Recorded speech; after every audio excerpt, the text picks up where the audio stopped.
Hey,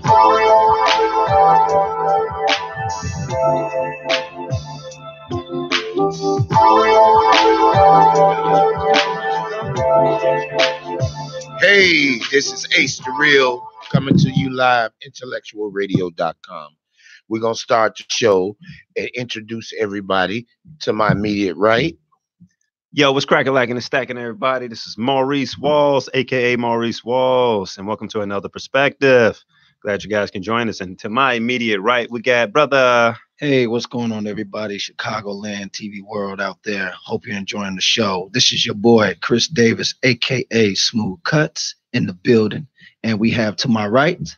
You already know what it is. It's your boy, Kareem Lewis, better known as Mr. Let's Talk About It.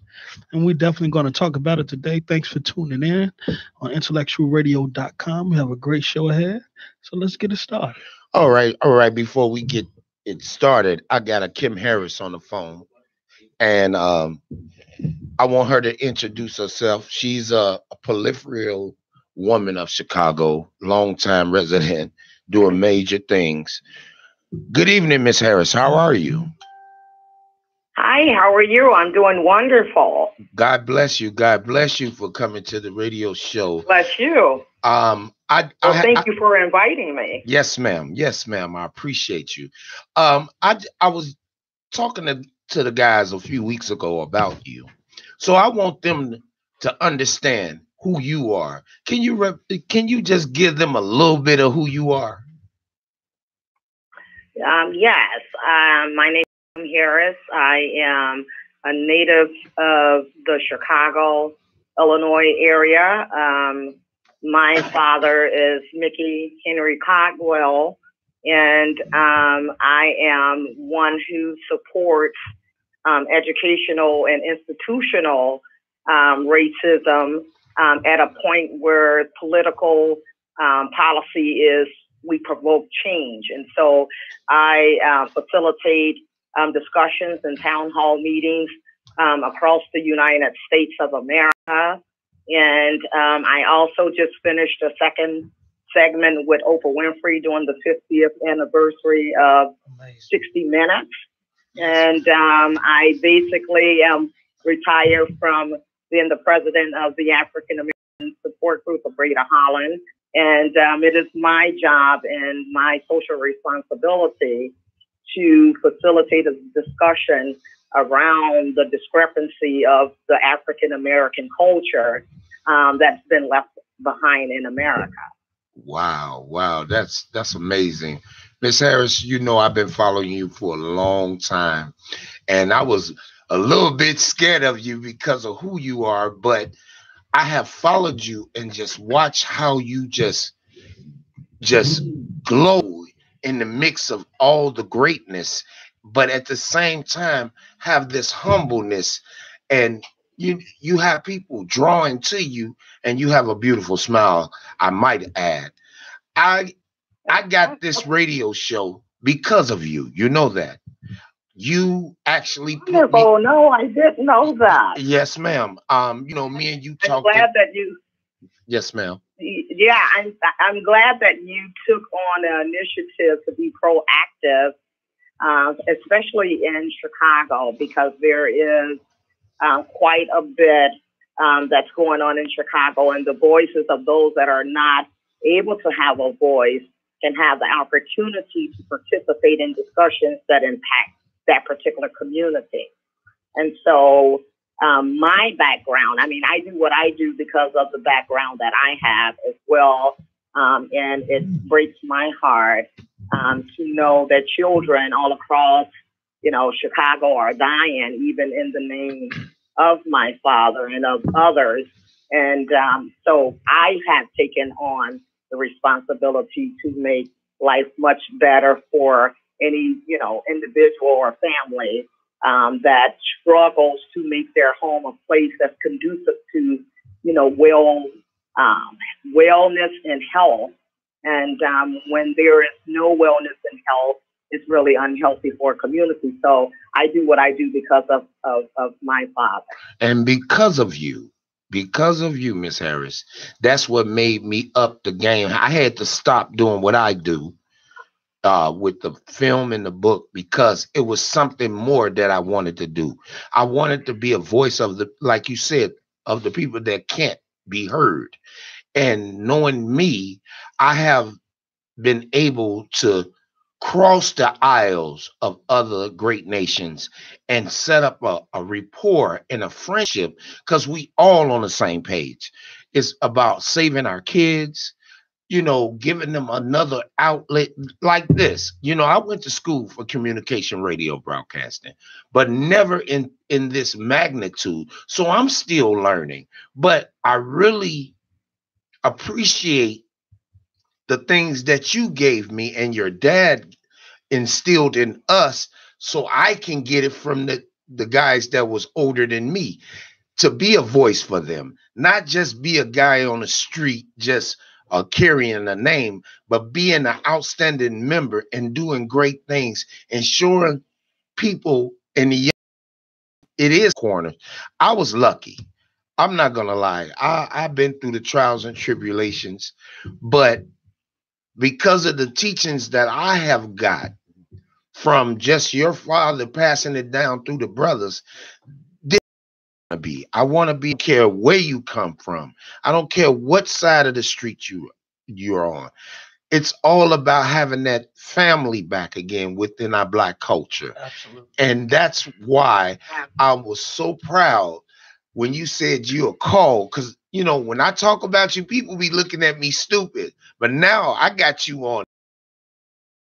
See, the guys, they're gonna be looking at me like I'm God, but it ain't about that. It's about having a camaraderie with people, learning about people, changing my life so people can change their life. Because there's a lot of people that follows me, you know what I'm saying, in the great nation. But I wanted to show them we could do something positive. It's time to uplift our families, uplift the people, something for us to do. We still got a lot to do. You told me this 3 years ago, Aaron, you got a lot of work to do. You remember that? Remember you told me that? Yes. And yeah, and if I can say that, there is so many young people, I understand that, gravitate towards every type of person who was political, was a very intelligent, smart, and who took care of business, who thought about, the people in the community and the union, to make sure that people had equal opportunity and pay. And so my political image, runs all the way to Washington, D.C. And I, continue to stay, abreast of the necessary things that needs to be implemented. And that policy, public policy, is what I do at the local, state, and federal level. And so if anyone, think of, portraying any part of who he is, then they will definitely become political, to bridge the gap of African American at every level, whether it's in housing, education, and job. There's a magnitude of issues that's out here that needs to be addressed, and we need voices to be replicas of who it is that people say that they actually admire. And so for those that think that it's anything other than what I'm saying, then the story is completely wrong. Exactly. Now my Facebook friends, YouTube friends, iHeart Radio fans, now y'all getting it from the horse's mouth. And all you guys that honor this man, this is the daughter. She telling you in the role exactly where the format supposed to be. We're supposed to be political. We're supposed to be community activists. We're supposed to be educators, facilitators, getting programs, getting into these unions, getting these jobs, not just out here hanging and banging, because that's putting a taint on his name, because that wasn't him in his days. So, Miss Harris, I appreciate you just giving me a little snippet to these guys that watches me, that always say, Ace, you know what? I listen to you, brother. Now I got it to a point. Now they're going to be able to fall back, reflect on their lives, and see what direction that they need to go, because I can't do it all by myself. Now I got Miss Harris on the phone. Now she giving y'all the blueprint on how this man was. I don't care what you heard from other people. This is royalty right here. So thank you again, Miss Harris, for just coming. Well, thank you very much. I thank you very much. You know, mobilization is what we need to do and what we need to be. That's the business that we need to be about right now. Our communities are being depopulated by the deaths of African American at a rate that we should not allow. And we need to not only mobilize, but we need to make sure that we're voting in the right political candidates. And if that specific person happens to be a person of color who is going to get the job done and not just a mouthpiece, then that's what needs to actually happen. And so it's going to take hard work and dedication to change and to monopolize your communities, and so that you can bring more. You're talking about entrepreneurship, you're talking about Black businesses, you're talking about, you know, owning your own homes and all of these sorts of things. This comes by unity, unifying with one another, having our own Black banks, having, you know, our own Black attorneys, having the necessary resources that we need to not only mobilize ourselves, but to develop a community that's conducive to our culture. Yes, ma'am. And you know what? If I have to, I'm going to sacrifice myself to lead that charge. But this brother Maurice wanted to ask you a question. Hi, Miss Harris. How you doing? I'm Maurice Walls. Hi, how are you? Fine, yourself, Mel. I want to ask you if you can expound a little bit about your dad, just so all the people who are tuning into the show will be up to snuff, you know, be up to speed on exactly what we're talking about. And if you can just give us a little insight about your father. So, what do you want me to talk about? Because he was a very private man. Yeah. If you are aware that of anything about his background, this man was a businessman. He was very political, very intelligent, and understood the dynamics around what African Americans needed for the community. Yes. You know, I know there's a lot of talk out there about how he got to the White House. There's reasons behind why he got there. There were implementation of programming for jobs, for the community, that allowed them, as I could say, the 21, yes, to be able to participate in collaboration with the church to bring about a change. It was always about feeding African Americans in the community and providing jobs. And so with that, you know, my dad, he was very private. We've always been private. There has been multitudes of times that he's been to Washington, D.C., not just to the inauguration. He's always had his family private. You know, no one understood anything about him but to become a political image, because that is what causes change in the community. That's right. And so with that, he built a foundation for us to follow, and he protected, you know, all of his family members that way, and allowed us to understand the seriousness of the war that's actually going on in the communities. That was not, you know, that was not the idea in the beginning, and that thing. This is a very difficult conversation, because on one hand, there is a community that believes a lot of things about who he was, and then there's his family that know exactly who he was and how he conducted his business. Exactly. And so going forward, this family do not promote any violence and do not believe in a community that is, you know, bringing harm within themselves. It breaks our heart to know that our people are actually, you know, facing demise in a community where there's a large percentage of African Americans that are actually facing, jail time because they are involved either in the killing of another Black male or Black woman, or that are involved in drugs in the name of. And we listen. There is, you don't go to the White House when you involved in drugs. That's right. You know what I mean? So I want to be able to, who I am in the Chicago area and understand the dynamics of what the true history is. And that history is that this was a man of public policy. That's always has been. Yes, President of the Union who looked to providing, equal opportunities for those that were working and laboring and making sure that they got, equal pay. It's no different than Martin Luther King. When Martin Luther King went to Memphis and got killed, he was there because of the sanitation workers who were in the union, and they were only getting $1 an hour.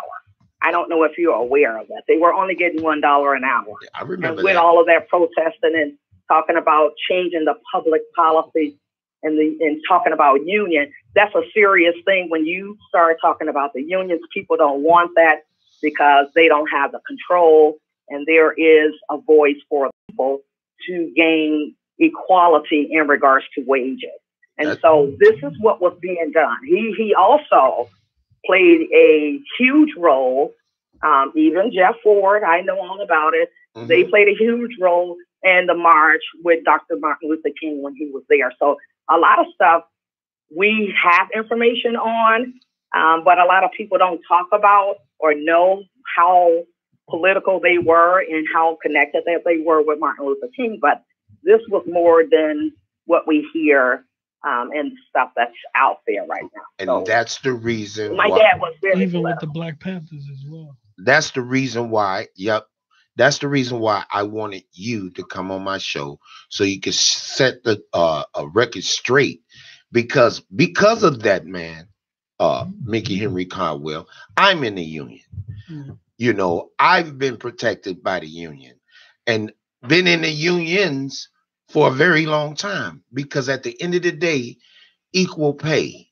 They work you. They can say whatever they want, but at the end of that week, they're gonna call you by your real name and give you that check because you earned it.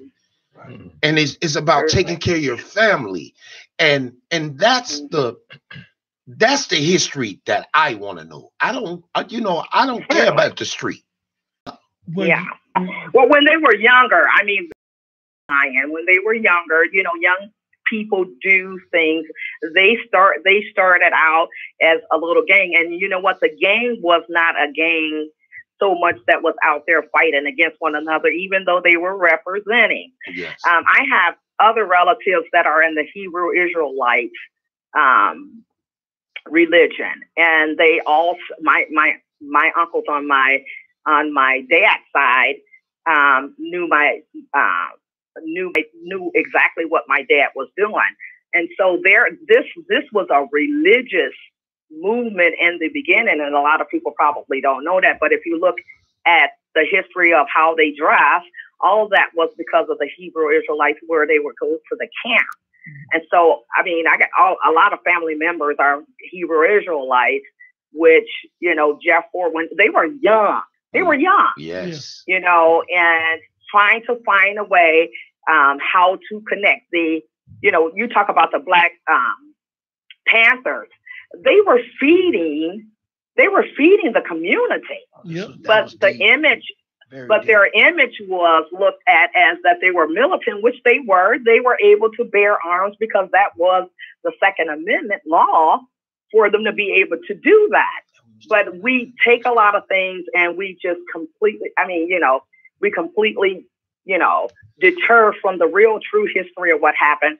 The educational institutions wouldn't have breakfast if it wasn't for that movement. They were not feeding the kids then. That's why that piece came up. I had family members that was involved in that. So people had to be really, in tune with what the true history is.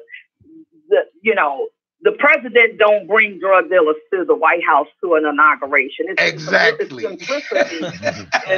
It's real simple. It may start off one way, but it did not. It ended in a political stance for the African American community, which was hurting. And in the 60s, Chicago was in a real horrible state in regards to economics, in regards to education, in regards to unemployment, homelessness. There was a lot of things that was happening then. And so you had, all of this they did a lot of protesting with Martin Luther King. If you would hear more information about what they did, they protected him. They were like, bodyguards because they knew that they didn't want King there. There is a huge amount of history that Chicago, the FBI is what he was doing, but there's a huge amount that the community is not aware of. And it will have to take some digging, but the information is out there. Oh, yeah. Oh, yeah, definitely. And now, since the truth is coming out, because when Martin Luther King did come to Chicago, they called him LSG, Lord Stones and Gangsters. And that was his protection to walk down those streets. Didn't want to do it. They wanted to be a chaotic place. Wow. See, they gave the media gave you the negative on these people, but it was a positive thing. Yeah, and that's what bring back. But that controls the information, controls the narrative, and I always say, people, like she said, they started out as a gang, but it wasn't that type of gang that people perceive.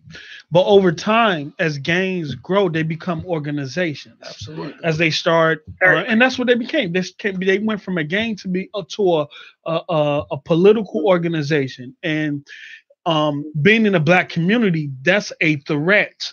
They were a threat to the system, just like King was, just like the Black Panther was. Some of the after-school programs that the Black Panther was offering, they were offering those same programs here in Chicago. Exactly.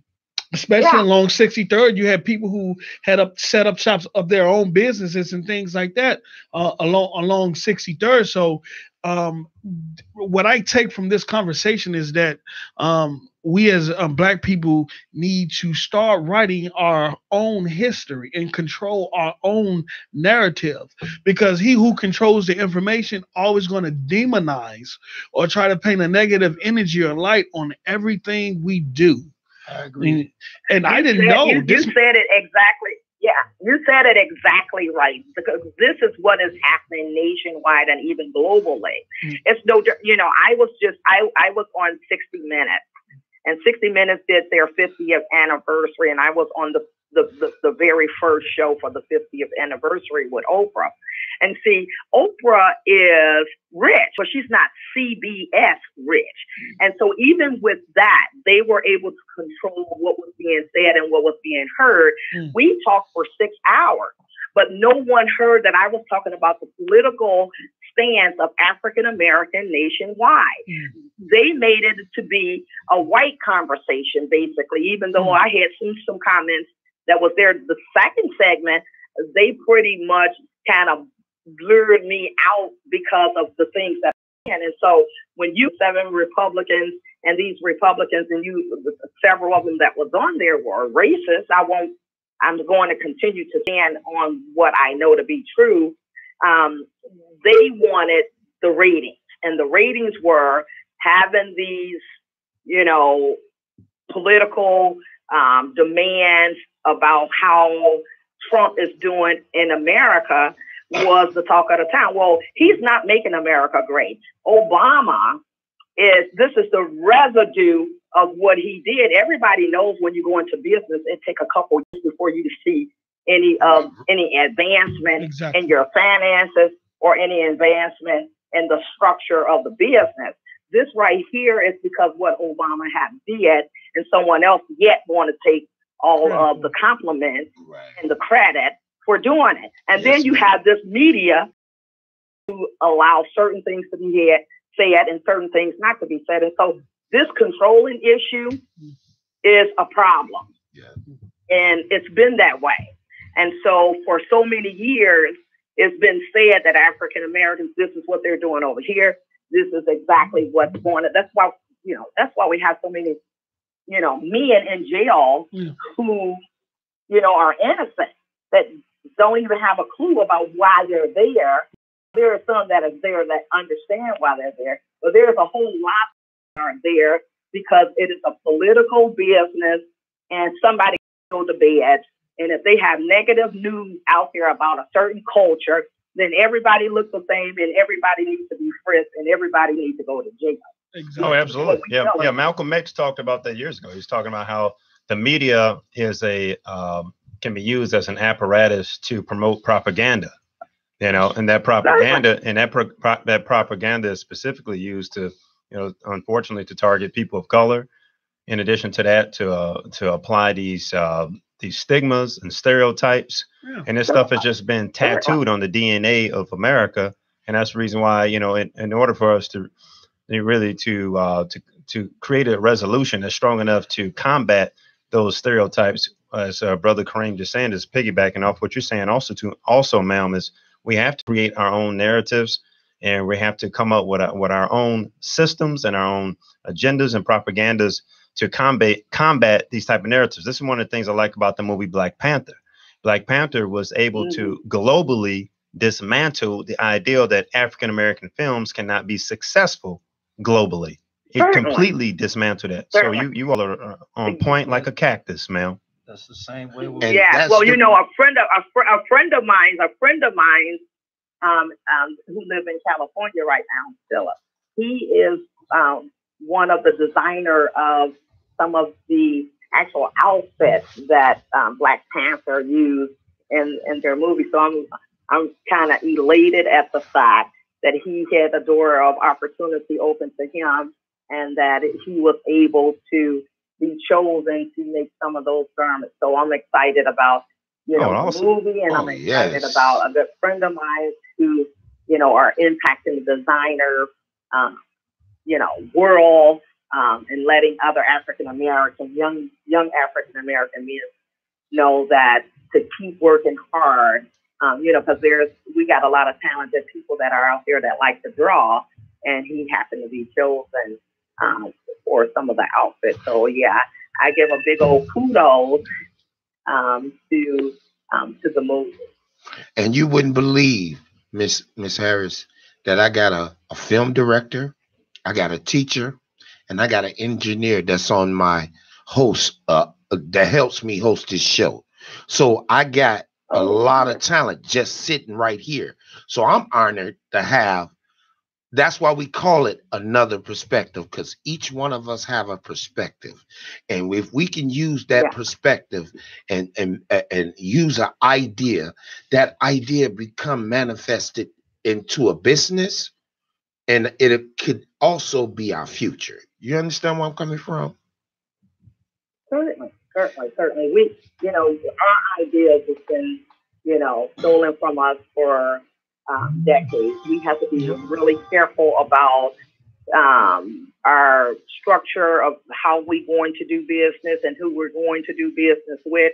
We really need to do a lot of research on partnering with people, or if you are looking at angels or capital, you need to make sure that you know who they are, just like they're going to know who you are. We have to work really hard at what we do. When you work really hard work brings forth success. So you can't just throw up a structure and think that it's going to be, sustainable. We need to have sustainable, innovative, cutting edge ideas, and we have to protect them. That's right. How you doing, Ms. Harris? This is Chris Davis. Everybody's so overwhelmed about what you got going on in the industry. My question to you is there any way of our youth can get a piece of the sources of what they can get into so they can keep themselves motivated instead of steering into the wrong direction? Yeah, I would recommend our young African American men and women to look towards mentorship, people who have already made dynamic, stances in their community in regards to education, in regards to entrepreneurship, whether they're, educators or administrators. There is, let me tell you what I did. I want to just digress just a little bit. Okay. I know that everybody knows that, but I'm still going to answer your question. I'm still there. I'm just going around trying to tell you this little bit of story. Take your time. Everyone knows that Mrs. DeVos, who is the Secretary of Education, they know that she shouldn't be in that position. Mm-hmm. Okay, but you know what? These particular people, even though we have some disagreement with what certain people do, they have resources that belong in specific areas of the community. And so we have to become connected to people who understand where the resources are and that are intentional about bringing that woman or that man on the side of them and teaching them what they need to know in order for them to sustain themselves, their family, if they are indeed want to become entrepreneurs. Now, we know that we have a lot of creative ideas because African Americans are very talented, we're very creative, but we actually have to connect with people that have the additional resources. Sometimes, you have to be one to network. If we don't network enough, we have to network and go outside of our comfort zone and be planted in an area where people who have already become successful can be a part of our success. Now, that's very important. You can't, it's kind of hard going to another poor man saying, help me to become rich when he don't have anything. Right. Nothing against that brother, because you never know what he may do. But it's important for you to have a positive environment that can impact young folks. Now, if I needed to, I would come to Chicago. I've been to Chicago many, many, many times to talk to students, even the schools that I've attended when I was much younger. But there is a huge security risk with me coming into certain areas just because of the mentality of certain people. And so if there's events that I am a part of that I can let you guys know about, where you can, bring a bus load of kids so that they can be in a safe environment and hear and understand the dynamics of what they need to do to become successful in all that they do. And even in education, they need to find a mentor because, teachers are trying to get out of the classroom as fast as the kids did. So we don't have the teachers that we used to have. So there is unfortunately disenfranchisement of African Americans who don't know how to read or do math or science. And so that's a huge problem. But you know what? Someone needs to be accountable for that. And accountability means that parents need to understand that they're customers, they're consumers, and that you just don't allow teachers to fail your children. They're there to learn, and you put the pressure on and keep people accountable. But that's a movement. It's a movement. It's going to take other people who are sick and tired of being tired and to, mobilize the community to come together. And whether it be Me Too, March for Our Lives, Black Lives Matter, whatever it may be, we need to make sure that we have, our business in order when it comes down to children, making a positive impact on children so that they can understand that this is available for them and to, let them know that there is someone that is standing with them in their endeavor. That's right. And I really appreciate you, Miss Kim. And I know you have a lot of things going on. So I'm not going to hold you up. I do. I appreciate you. I got to fly out. I got to fly out to New York, and then I come back, and then I got to fly to Washington, D.C. But this is what I wanted to leave with you. If there is children that that are that's graduating and that's going to go into college and looking for internships, I have information and connections to connect students with internship opportunities at the state and the federal level. Yes. So, we definitely gonna be in contact. Yeah. We gotta stay in contact. Yes, So ma'am.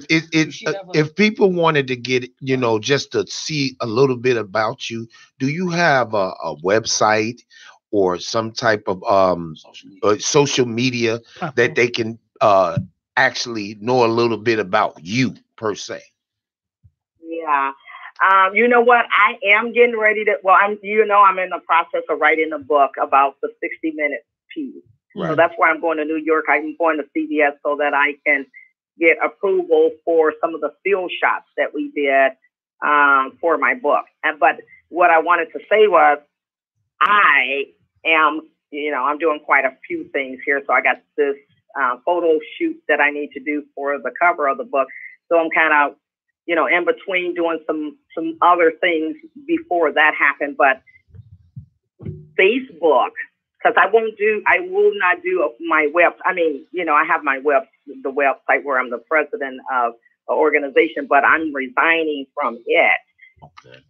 Just because I got some other things that I'm doing right now. But my Facebook, you're my friend, Aaron. Yes, ma'am. So, you will, if, you're welcome to befriend me. But what I always say, and I said this to Aaron, I really don't talk about my dad. No. And even though family members are on there, we do that to protect ourselves. We got grandchildren and great grandnieces, and everybody is in Chicago. Yes, and ma'am. So, though that they're on my page, you can see my work. And every now and then I post my dad and say happy birthday. And, right now we got a death in our family. And so I'm also got to be at a funeral in Chicago. So there's, just, I don't want any negative things, out there. But I definitely don't mind people coming on. I don't mind nobody saying anything to me. I do have an assistant. If there's any time where you want to book me, then you can go through my assistant and she handles all of that. And Aaron, you know who that is as well. But yes, ma'am. No, I don't have a problem. I'm on Facebook. I got 2 pages. One is my acting page and my public figure page, and you can go there too. Yes, ma'am. But it's Kim R. Harris. Yes, ma'am. On Facebook. And I'm gonna say this just to bag you up. So all you brothers that know and sisters that know who she is, don't go on her page talking nothing about her dad. Like she said, it's private. Yeah. So if they do, they may someone else may say something, and you, like I said, my funders are on there. Yes, my partners are on there. Yeah, we know. Yeah, I got a whole people know my story, but you don't want nobody to come on there and say anything, and I don't want that to happen. Yes, ma'am. And that's why I watches your page all the time. And anybody that disrespect you, because you are royalty to me and to Chicago, the Chicagoland area, I will make sure anybody that want to reach out to you, talk with some sense, people. Yeah. Don't talk all crazy, because this woman here is very, very beautiful and hard. Primrose, I definitely concur with everything you said. I think as far as the youth, they need to put themselves around experience, whether that's educational experience, financial experience, or political experience. You only know what you're exposed to. So if all you know is 47 to 51st, that's all you're going to know up. If you don't put yourself outside of that. And sometimes if you can't get anywhere physically, books will take you anywhere you want to go mentally. And that's why they say Certainly. reading is the most effective thing, because that's where they put everything. That is your source, your information to become anything you want to be in this world is in those books. So definitely, I definitely appreciate you for coming on. Definitely gonna well, thank you very much. Thank you for having me. yes, definitely gonna reach out to Ace as far as some programs and things like that. And you have a great and blessed. Please let me know. Please let me know, because whether it be implementation of programming as well, whether it be, someone, a young person that is interested in possibly going to Washington, D.C. with me when I facilitate something at the United States Department of Education, I will be willing to, gird myself up and be a mentor to some student that really is reaching out to be someone and to impact their community. That's be a mentor to me. I ain't never too old to be mentor. I'll be right. So I appreciate Harris for giving me a little bit of your time and just re-educating me and making sure that I walk that line, because you are a mentor to me. Because if it wasn't for me having a deep conversation with you, I wouldn't have had this idea to get this radio show. So I appreciate you. Well, I appreciate you, and thank you for what you're doing, and congratulations. And you just don't know how impactful it can be when you're having positive conversations about things that impact the environment in which your people live, and to have people on that can not just, that they can actually just understand the dynamics of what they're saying. And we don't have to talk in big words, which that can be done, but we need to be able to reach people where they are so that they can come out of some of their circumstances and help them. So, it's one thing to say, you got to come out of there. It's another thing to say, I'm going to take you, we're going to go visit someplace that's going to be impactful for you. And so, or we're going to connect you with somebody that's going to be where you may have your internship at. That's the power in people successful. And without your radio station, it could not happen. And so I want to be an instrument. Just let me know and keep doing a good job and keep connecting with other people that have like minds, and do what you're called to do. And that's to be socially responsible for not only yourself and your families, but your community as well. Awesome. Thank you so much. Thank you so much, Ms. Kim. So I'll be reaching out to you real soon. And thank you for coming to IntellectualRadio.com. Another perspective. Thank you very much for having me. Bye-bye. Wow. Okay. Woo. That was tough. That was really awesome, man. Here's my perspective on that whole conversation. Growing up, especially in the inner city of Chicago, you get all this information about gangs and how they started and what was the purpose. Information was propaganda. Right, absolutely. It was false information. It was information put there to confuse you as far as the founding members. I call them founding members. That's right. And their purpose as far as what they have for the inner city communities of Chicago. Right there, without telling you too much, she told you enough. If you was listening to her. If you was listening. She had to go all the way in. See what I'm We're saying? going to go to church here. Wow. She didn't have to go all the way in. She told you what you needed to know. 5 PowerPoints. You remember that 5 PowerPoints? Yeah. It ain't about, you see, and that's what I want y'all to understand. For y'all to be into these great nations, I don't care what it is. Learn the essence, the history of what you're presenting before you start beating on your chest and throwing your fingers up in the air. Because you don't know what you're doing. You don't. And it was pretty much, you don't have to know my father deeply in order to understand what he was doing, what he was, what he stood for on the surface, and what he was trying to accomplish. You don't need the whole background here. No. You just need to know what he was trying to accomplish. And then you know what I liked about it? She said her family, the family was private. We all supposed to have our families private. But Everybody what got me don't is that need to know your he business. said family. Everybody is in accordance Right. with his structure and the foundation that he built and set. That still stands today if you listen to what she was she's saying. At the end of the day, Absolutely. His it's structure. fundamentals, the structures and the policies Absolutely. and stuff that he Yes. said is what their whole family structure is got it. built upon. You guys And on that's what fire. we lack in the community. And now I kind of got a bigger understanding of why the Jeff Fords, the Mickey Culvers, the Mindy Cobwebs, the Larry Hoovers, and all of them, and why the government was at them boys. If you mean to tell me, and I didn't even know about the Martin Luther King, if they was connected with him that well, then you had the Black Panthers who was also trying to come over and connect with their movement. The and Latin Kings. Yo, I mean, he touched that's what I'm saying. Yo, came if together that in would have harmony. happened, we would be seeing a totally different community than what we're living in now. Right.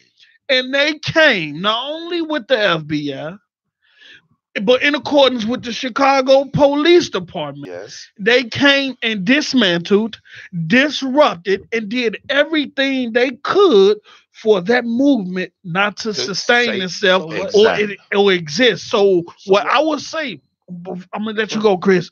What Ace just said, before you throw up these gang signs, beat your chest and shake up. Learn the true history behind what you're beating your chest and what you're shaking up for. You know what I'm saying? Because don't use it for a leverage to get through the streets. If you do in accordance of what it was structured to do, your respect is already there. Them brothers was powerful. That's what's powerful. Them boys was going to be political masterminds, and the system knew it. And the system knew it. And if anybody that didn't really get the interview, I had Miss Kim Harris, one of Chicago's own prolific woman. Her dad was Mickey Caldwell, and she broke it down on the structure of what he was all about, not what other people tried to add in or be after him or whatever the case may be. He actually set the ground. He was the black mayor before we had a black mayor, to be honest. We don't promote violence. I think we don't do that. With the vice lord, at one point they didn't even allow you to sell drugs. No. Like, come on now. But what like she just spoke on, if you was listening, was powerful. Yes. Man, so go ahead. She Chris. said a lot without saying a lot. Well, you guys was on fire today. I mean, I tried to pitch in my perspective, but you guys was on fire. Y'all need to hose it down. But it's all love, though. I mean, I want to say what I have to say, but go ahead, say what you got to say, player. Say what you got to say. We're going to church here. Just don't cut me off. But anyway. Another perspective on IntellectualRadio.com. But I want to say this though. On Facebook Live, everybody out there, I hope you guys are in tune of what this young lady has mentioned about outreach in the community as well as political, what's going on in today's society as well as in the past. But hear this: if you guys are, especially my youth, if you guys are listening, take heed of what you got going on in the future, because if not, it's going to be too late. Then it's going to be another dead body in the news media, because that's what people want you to look at in the media of our young fellas, African-American brothers and sisters are getting killed every single day. Not just Chicago, but all over the United States. All over the world. All over. All lives matter, man. All lives matter. We are human beings first. We are human beings, and we need we need another hour, right? But that's deep. But she took the plate, though. But look, we have to respect that, because I wanted to learn some more information about Miss Harris, and she sounded like a very spiritual young lady. I mean, look, she uplifted me. Man, listen, man, I got chill bumps, but we only got about 2 or 3 minutes. But you know, go ahead. But you know what? I want to give a shout out. I want to give my condolences to even though we missed our show last week, I wanted to give my condolences to my owner, Vanessa. Her mom passed away. Yeah, I know. So I want to send my I condolences. want to send my condolences, my love. Vanessa, we love you, baby. my compassion. And anything you need, you already know to hit me on. You know how to hit me. You got numbers to me. You know, we family from the building. So, you know, just hold your head up, love. God got her. God just gave her a wing so she could be free. Now it's up to you and the family to uplift her legacy. Absolutely. And Vanessa, you already know you flying high, girl. I just want to say rest in peace to I just lost my last uncle, Uncle Donnie, a couple of days ago, and it's crazy. I just was, kicking it with him months ago, but my last uncle, and it kind of came out of nowhere. It just came out of nowhere. So. Okay, we got the funeral coming up this week, Thursday. So, rest in peace, my Uncle Donnie, man. I love you, man. And I'm gonna see you when I get there. Hope you see Erica and Key, man. But I want to thank you all for tuning in and thank Miss Harris for joining another perspective here on www.intellectualradio.com. We want you all to stay blessed, stay safe. Peace. Peace. God bless you. Peace. Woo!